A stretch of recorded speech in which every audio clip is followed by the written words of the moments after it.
Yeah. Thank you, President. Yeah, we're opening the round of questions now. So we'll take you first, Heidi. We'll do the process as we've been doing it.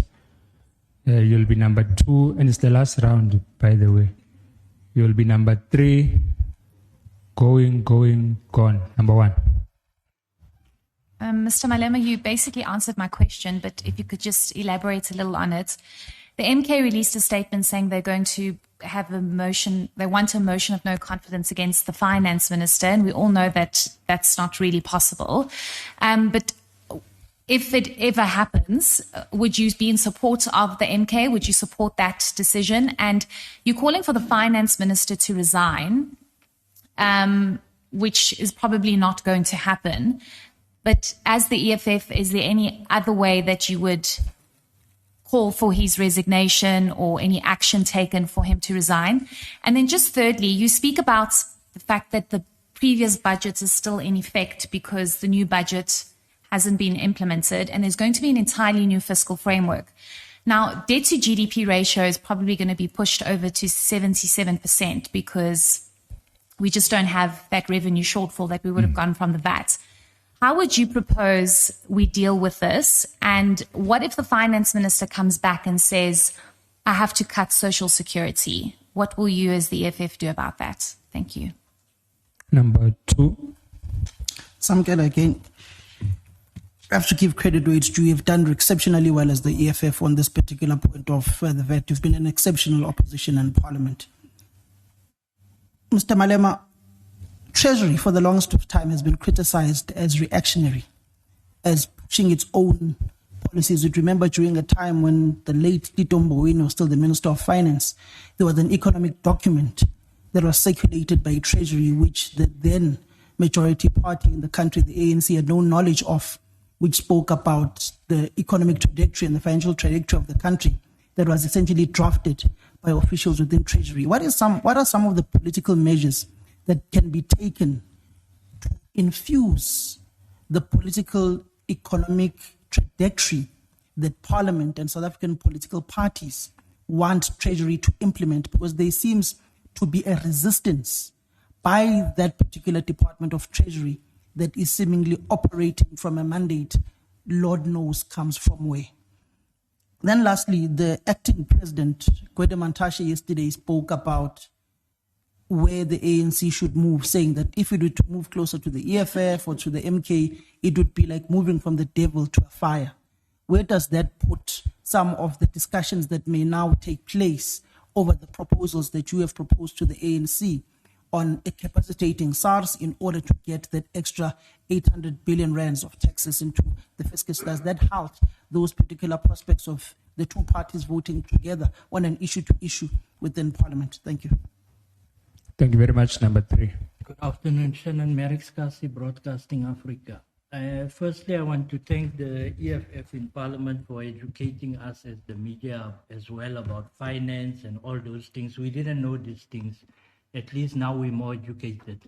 But now we have a situation where a vote of confidence might be taking place against the president, Cyril Ramaphosa, because the DA is saying unofficially, but reading between the lines, you remove us from the GNU, we remove your president. In the event that that happens in the next 90 days, is the EFF ready for elections? Or is the EFF ready to go into a coalition and take positions in the GNU? It's either the ANC push the DA out or the DA leaves on its own. But ultimately, the fall guy is not the finance minister. It's the president if the GNU collapse. Thank you. Sure.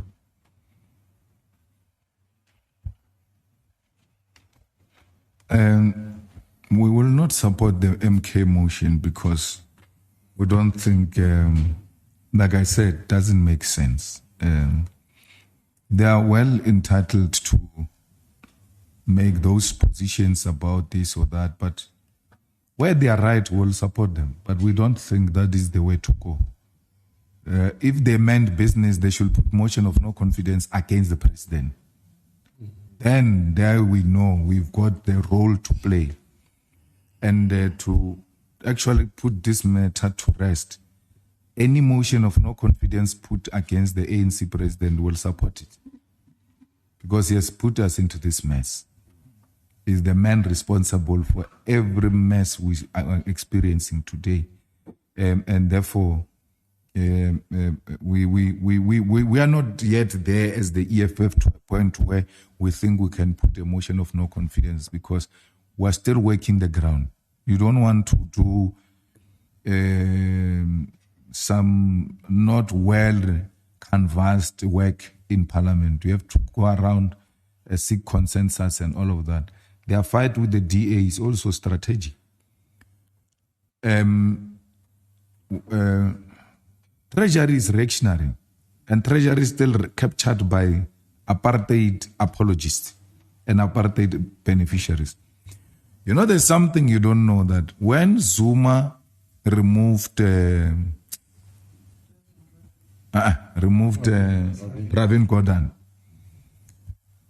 the Treasury senior staff came together and said, let's resign and leave with the pin. Those people have got a pin to PESAL.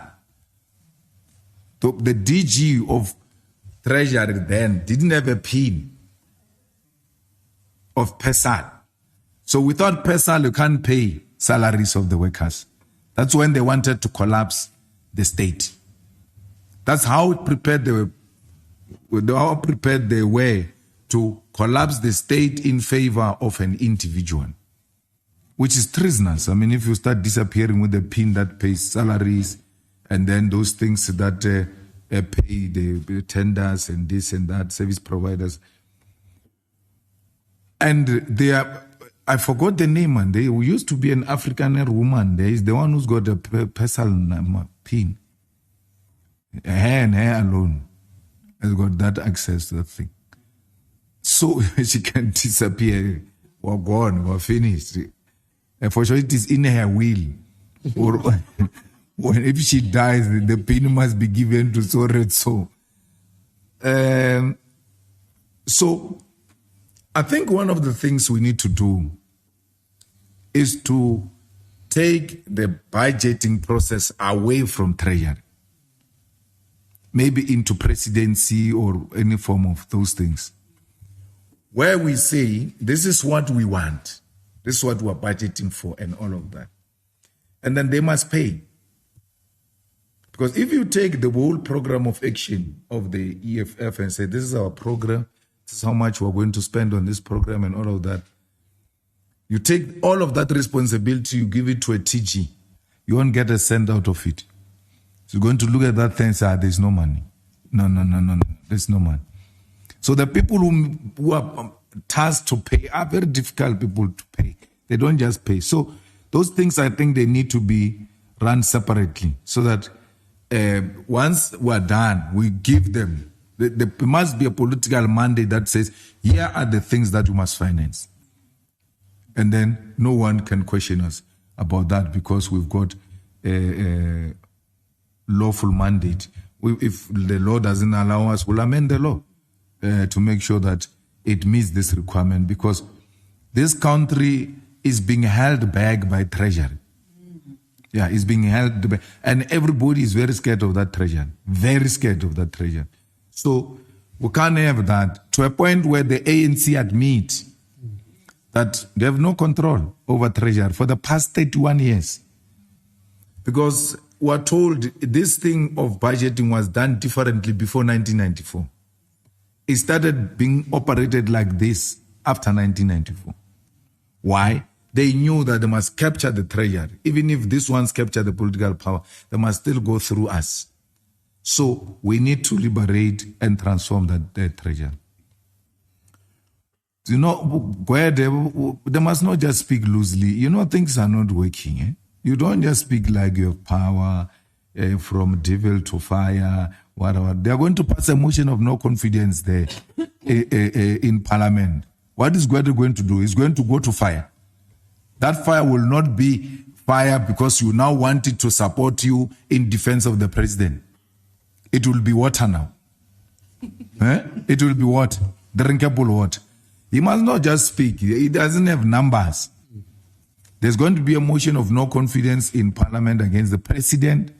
And I can tell you, they are going to come to us running the same way they came to us running on the budget process.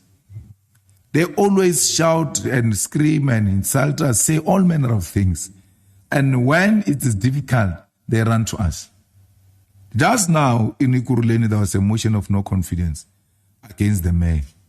EFF must come now.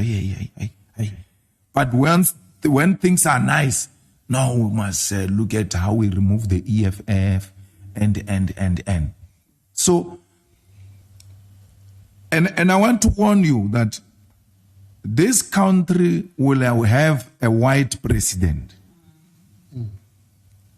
This country will have Steenhuisen as a president if the ANC is going to behave the way it's behaving. Because the motion of no confidence will come, will vote with the DA, mobilize all those who can mobilize. We vote together with the DA against the president. And then when it is time to elect a president, we abstain. And the ANC loses. We abstain. And this we told them in 2016, they never believed it. It's going to happen in South Africa now, you'll see. With this kind of attitude by the ANC, the arrogance of the ANC, even when it is being humbled, is still acting in an arrogant manner. We told them in 2016, you are going to lose metros. They thought we were playing. We went into those things. The DA nominated their people. We abstained. They finished them. When they were voting with us, the ANC, they win. But when they don't vote with us, they lose. That's where the road started. That's where the decline started. The decline started in 2016 when they lost the metros. And then the whites took the metros because of this reactionary attitudes of devil and fire. So it's going to happen. If they're not going to change their attitude, be rest assured, we're going to fold our arms where they will be needing us and they will lose. I can tell you this without any fear of contradiction. All political parties in South Africa, except the EFF, are white controlled. The same goes to MK, by the way. Yeah, they are white controlled. So, once a motion is put and the Israelis call PA, let's go this way. They call ACDP this way. They call DA this way. Holomesa this way. Bossa, Musi Maimane this way. I mean, the biggest funder of Musi Maimane is that woman who used to own Hilton Hotel here in Santana. I forgot the name. So, all of them, they can just be told, we are all moving this way. And you can see those Mapantiti, they don't have any principle.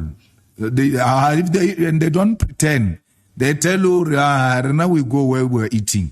If there is no eating, we are not going. So if we realize this thing, if they realize this thing is collapsing, they are going to move to the site where there is eating. So they don't even they are not pretentious about it. So the GNU has completely failed. The GNU effectively has collapsed. To just be told that, no, we're still together, GNU is still there. If you are there, why can't you pass the budget? So the inability to pass the budget, it's a confirmation that the GNU has collapsed. They are still managing each other. But there will come a point where one of them will have to take a decision. We will not work with the DA, and we don't want to work with the DA, but the ANC must continue to push us away. We will not work with the DA. We will fold our arms where they need us the most. Because the ANC with the EFF is 49%. And then you get one where they can bring those Mapantiti of theirs or they can bring Action SA. It's done. You have a coalition of 3 stable parties. 3. IFP's reactionary is going to go with the DA. It's just pretending now that they act bold because they are drunk with blue lights and all of that. But we know IFP is Oppenheimer owned. You guys are in the media. You have been there for quite some time. You have attended, because you are a media, you have access to the most strategic positions and all of that. You have never seen the Oppenheimers in anybody's funeral except the funeral of Mangosuthu Buthelezi. They were never there at Mandela's funeral, the icon. They were not there at Desmond Tutu's funeral. But when the president of their party died, they had to come out because now their man is gone. They gave the IFP 10 million, now 20 million now for these elections. So you can't say the IFP is not white-owned. Even Mashaba is white-owned. The real guy there in the Action SA is that guy called the national chairperson. What is he? Blue? Michael, yes. Mike, that's the guy who's the brain, the ngondon of that thing. Malumi and doesn't know what he's doing, man. Even on the VAT, I went to sit down with him. I said to him, hey, my guy, please do not support this budget. Do not believe what these people are saying. I worked with them. They are dishonest people. They will never deliver what they have promised you. He says, if we don't approve budget, then the markets are going to collapse and then the economy will crash. Yesterday, the court put aside the budget. Where are the collapsed markets? Where is the collapsed economy? The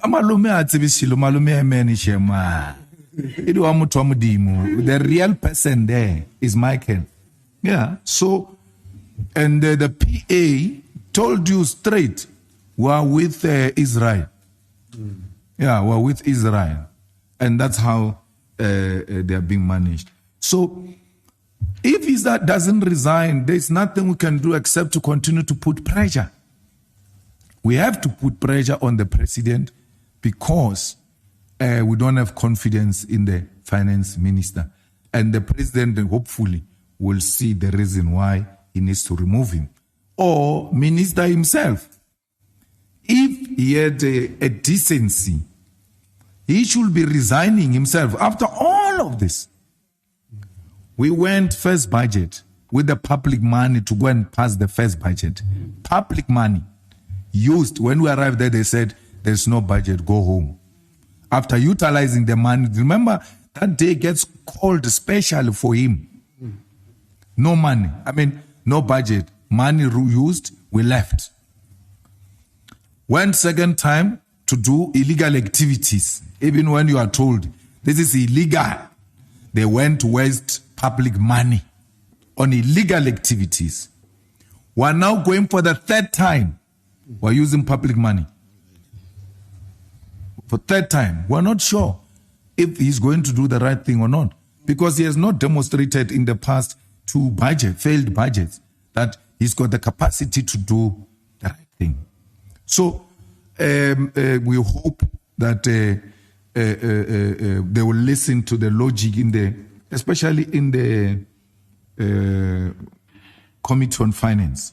It's very important that we ought to put aside our political differences and then look at what is in the best interest of our country. Minister can come with a proposal, nothing stopping him.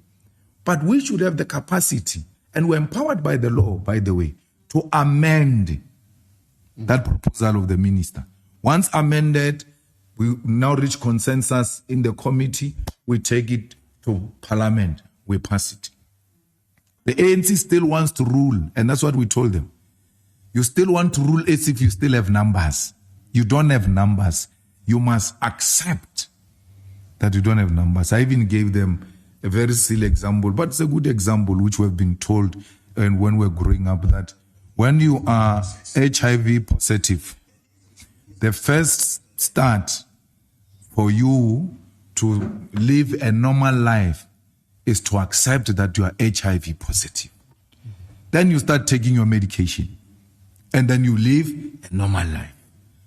The ANC must accept so that it can take its own medication.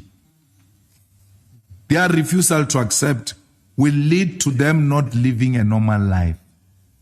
So we've made that very clear. I'm very disappointed with SARS, I must say. And I hold this, a commissioner of SARS in high regard. I've got a huge respect for him for one reason, that he hasn't used SARS for political maneuvering and pursuing people and yes, done SARS work where he wants his money, and he doesn't go after individuals. But for him to issue a letter or a statement saying people, those who are already adjusted to 15.5%, there's nothing wrong, will after 15 days reverse it, and then but otherwise the rest of you must pay 15%. What informed that? Because the matters were still in court and they were respondent in that court case. So we don't understand what forced him, because he knew that the minister cannot reverse a decision of parliament. So now the minister makes an announcement that he's reversing the decision of the parliament. SARS enters. He says, no, we are now paying 15% when parliament has passed 15.5%. And then he comes now, before we came in, the reason why we are late, SABC asked us to start at 12:20 because they were going to interview the commissioner of SARS. So we had to wait for them. Very important people. Of course, we had to listen to, we also wanted to hear what he was saying, or what he wanted to say. So when we are there, he says, if the people's, vendors, VAT vendors have already adjusted to 15.5%, and you go into a shop and they charge you 15.5%, you must immediately ask for refund there by the counter, right? So, which means our people now must go with calculators when they go shopping. That's what he says. After buy, you must calculate how much must be brought back to you. Why? And how many of our people have got such knowledge? Because our people don't even look at those things. They just take a receipt and off they go. Our people are going to be ripped off. When he says they can take, those who have already adjusted, they can take 15.5%, and then in 15 days' time, they will refund it back. Who's going to benefit from the interest of that man? Because money, wherever it's lying, supposed to generate interest. So people are going to keep money in their bank accounts, and then say for 15 days, I'm keeping this money, will release after 15 days, and then they give you your money, and then they keep the interest. So we can't allow that. And what kind of SARS is this one that, agitate for two separate VATs? There must be a one of 15%, and there must be a one of 15.5%.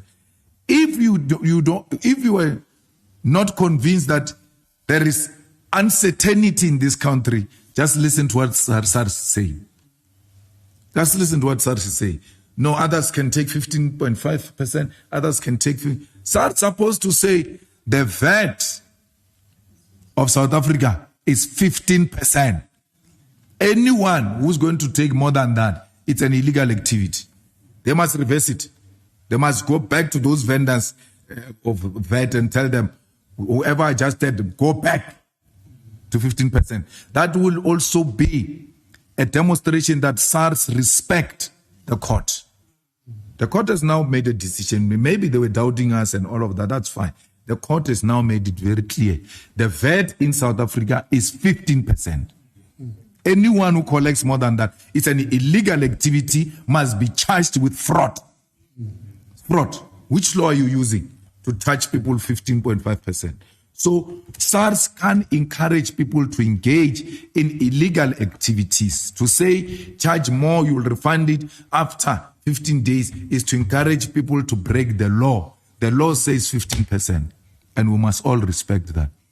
We thank the parliamentarians of the EFF. They must not be discouraged. They must continue to work very hard and demonstrate to the people of South Africa that they made a terrible mistake on the 29th of May. Had they given this organization a proper mandate, they will not be where they are today. And they must know another opportunity is coming next year. If they want to make further mistakes, they must ignore the EFF. We cannot listen to those who have made it their business. People still write. I mean, there were people who were saying, yo, the EFF was found wanting on this VAT issue. I'm like, are you an illiterate or what? But because we entered at a very complex level, some could not comprehend exactly as to what is the EFF saying. We're towering above their head, and they didn't have an appreciation. So the court has simplified it for them. Now they start realizing, no man, our savior is the EFF. And South Africa should know the EFF for that. The EFF is the savior of South Africa, and we will continue to save them. Whether they love us or not, we love them. Thank you very much. Thank you very much to the Commander-in-Chief and President of the Official Opposition. The press conference is now concluded.